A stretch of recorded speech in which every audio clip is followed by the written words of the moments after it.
sink in our spiritual life.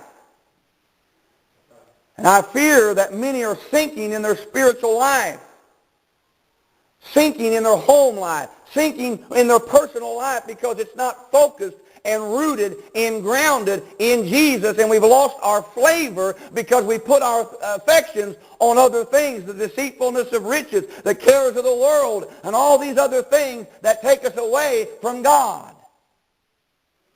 We preach a lot. I'm a holiness preacher. I preach a lot against worldliness. I believe God's people ought to look like God's people, and they ought not look like the world, act like the world, or be anything like the world.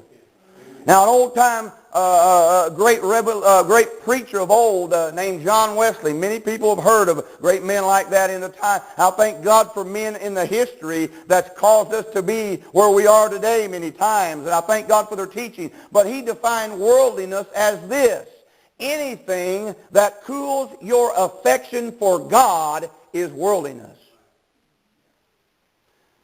We are the salt of the earth. We've got to get that in our minds and get our focus. My focus has got to be on Jesus. My focus is I've got to be not focused on materialistic. Listen to me, folks. You can't take it with you.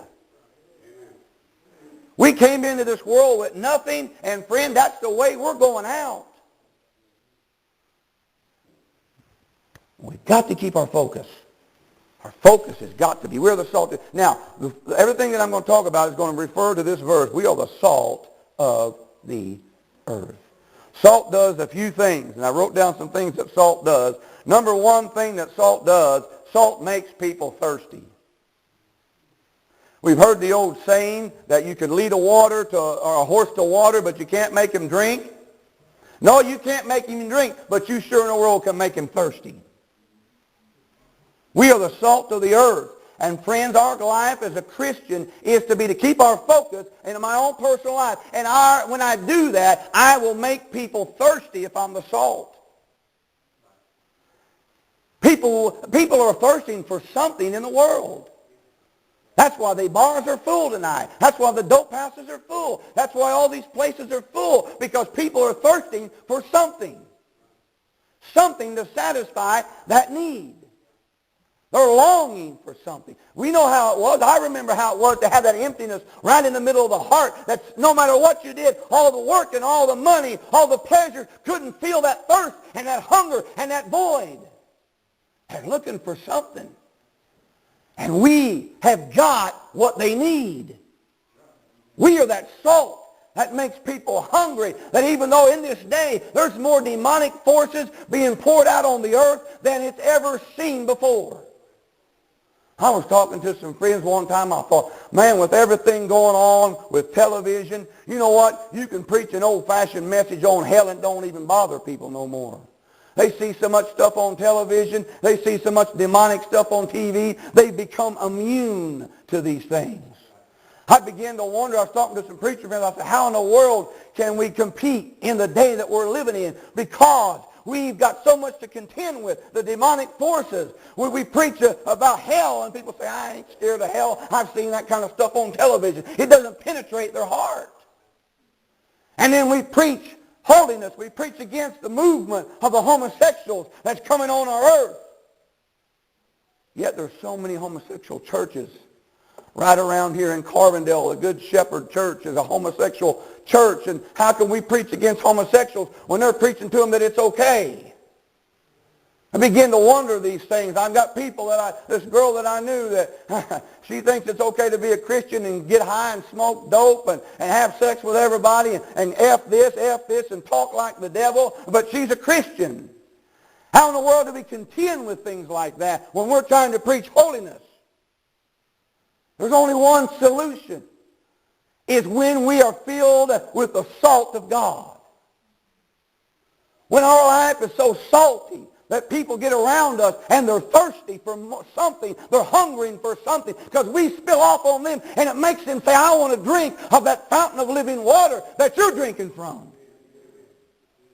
I'm tired of thirsting. I'm tired of longing. I'm tired of looking. I want to find something real. And folks, there's still people that want something real. You may have to look far and wide, but they're there.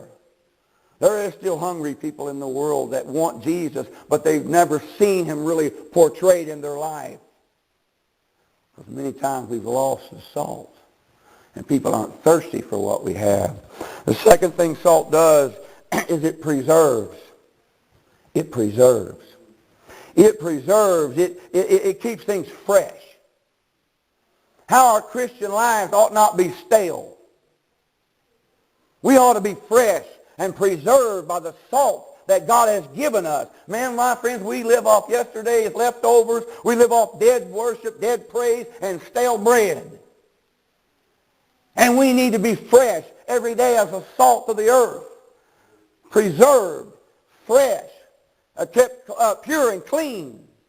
And that something would preserve, that other people can see. There's something about this guy. He's not stale. He's not living on rules and regulations. He's not living on legalism. He's not living on religion. There's something fresh in his life that portrays Jesus Christ.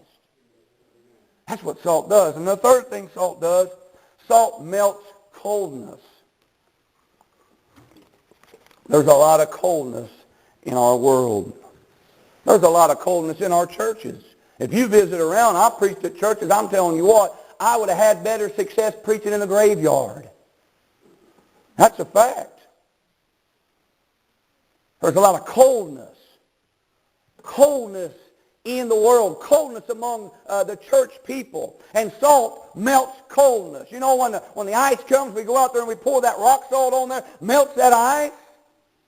Man, that's what we're supposed to do when we come in contact with them old deadbeat, fuddy-duddy church people that have got no attitudes and are negative about everything and hateful and ungodly and unholy and unloving. We're supposed to have the love of the salt of Jesus Christ that will melt that coldness in their life.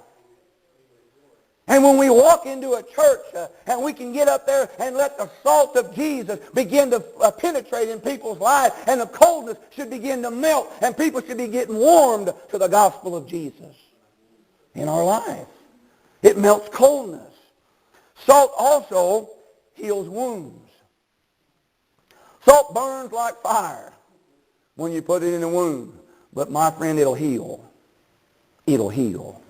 And the church, we have the ministry of reconciliation. That's what we're supposed to be, reconciling people. Reconcile ruined relationships. Reconcile people that haven't spoken in years. We have the ministry of reconciliation of people to each other and lost people to God. Heals wounds. There's hurting people in the world today. There's more hurting people today than this world can even imagine. There's people that are wondering. I remember when I was backslid from God as a pastor and lost my family, and I was stranded living in a motel room in Carbondale, and I was just looking for one reason, not to blow my head off. Because I was hurting. I lost everything in my life, and my life was ripped apart, and I wondered, can it ever be fixed? Can it ever be healed? Once my life was going so good, now it's no good. Everything's gone, and there's hurting people that are looking for an answer. They're looking for help. They're looking for hope, and they're looking for healing. And we should be the salt that heals people, not beats them down, and not stomps them when they're down, but lifts them up and encourages them and wraps our arms around them and bandages up the wounds and helps them to get fit. My daughter went to Florida up north and she stayed up there over the weekend, went to church, and she sent me a text when I got out of church this morning. It was a text that said, "Dad, that preacher said something interesting today." I said, "What?" She said, "He says that the church is the only army that shoots its own wounded." And we do that. We're supposed to be the salt that heals people, that encourages people, that loves people. And then salt adds flavor. Whenever life is falling apart, listen, because your life's falling apart doesn't mean you have to fall apart. When I just got saved in 1991, and I was 21 years old, and I just got saved, and man, I was so happy to be a Christian. Man, I'd sit there at work. I was working with my dad, and I'd sit down there cutting metal with the saw, and I'd just be sitting there, man, I can't believe I'm saved. I can't believe I am actually saved. I'm a Christian. I'm going to heaven. It was stirring me up. I couldn't stop thinking about it because I lived a hellish life, and it was so great. Man, I am saved. It wasn't very long ago I was crawling in the gutter. Now I'm saved. And I'm sitting down there, and man, I got excited. Well, one day I